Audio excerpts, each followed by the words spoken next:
मौलाना राशिद महमूद सुमरो चयो आहे त जमीयतुल उलमा इस्लाम फेज मिलियन मार्च सिलेक्टेड हुकुमराननि खे रिजेक्ट ॼाणाए घर भेड़ो कंदो। जामशोरे में प्रेस कॉन्फ्रेंस कंदे मौलाना राशिद महमूद सुमरो चयो त 27 अक्टूबर ते निकतल मार्च 31 अक्टूबर ते इस्लामाबाद पहुची हुकूमत खां इस्तीफा जी घुर कंदो।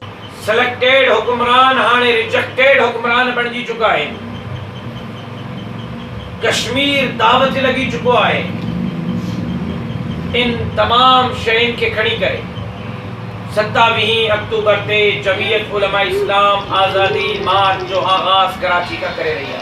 संदसि चवण हो त इमरान खान चूंड मुहिम वक़्त जेके वाइदा कया उन्हनि ते पूरो नाहे लथो। जॾहिं त परॾे मां 2 माण्हू पाकिस्तान कमाइण आया आहिनि, उन्हनि में हिकु स्टेट बैंक जो चेयरमैन ऐं ॿियो FBR चेयरमैन आहे।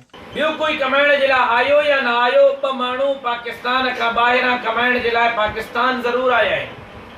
हिकु गवर्नर स्टेट बैंक ऐं ॿियो चेयरमैन FBR।